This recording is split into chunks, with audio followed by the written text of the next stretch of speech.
YouTube ஓனருக்கு ஒரு வேண்டுகோள். நான் வந்து நம்ம யூடியூப்பை வந்து அப்படியே படம்லாம் பார்த்துட்டு வரும்போது ஒரு இடத்துல வந்து ரஜினிகாந்த் படம் வந்து அந்த ஓடிக்கிட்டு இருந்தது. அது வந்து தேட்டரில் வந்து செல்லில் ஷூட் பண்ணி 5 நிமிஷமா 10 நிமிஷமா அவங்க வந்து எடுத்து போட்டிருந்தாங்க. அப்போ எனக்கு சந்தேகம் வந்தது, இது ஒரிஜினல் பிரிண்ட் கிடையாது, தேட்டரில் எடுத்த மாதிரி இருக்கு அப்படின்னு சொல்லி அவங்ககிட்ட வந்து நான் மெசேஜ் பண்ணி கேட்டேன். இந்த மாதிரி நீங்கள் ரைட்ஸ் வாங்கியிருக்கீங்களா அப்படின்னு சொல்லி நான் கேட்டேன். அவங்க வந்து இதுவரைக்கும் எந்த பதிலும் இல்லை.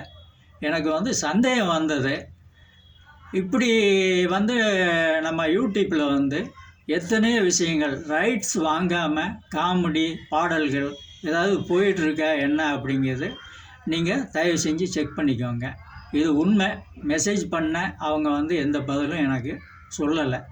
ரஜினிகாந்த் படம் நம்ம யூடியூப்பில் வந்து ரைட்ஸ் வாங்காமலே தேட்டரில் வந்து செல்லில் ஷூட் பண்ணி எடுத்து போட்ட விஷயம் உங்களுக்கு நான் தெரியப்படுத்துகிறேன். என்றும் நன்றியுடன் கைத்திரை.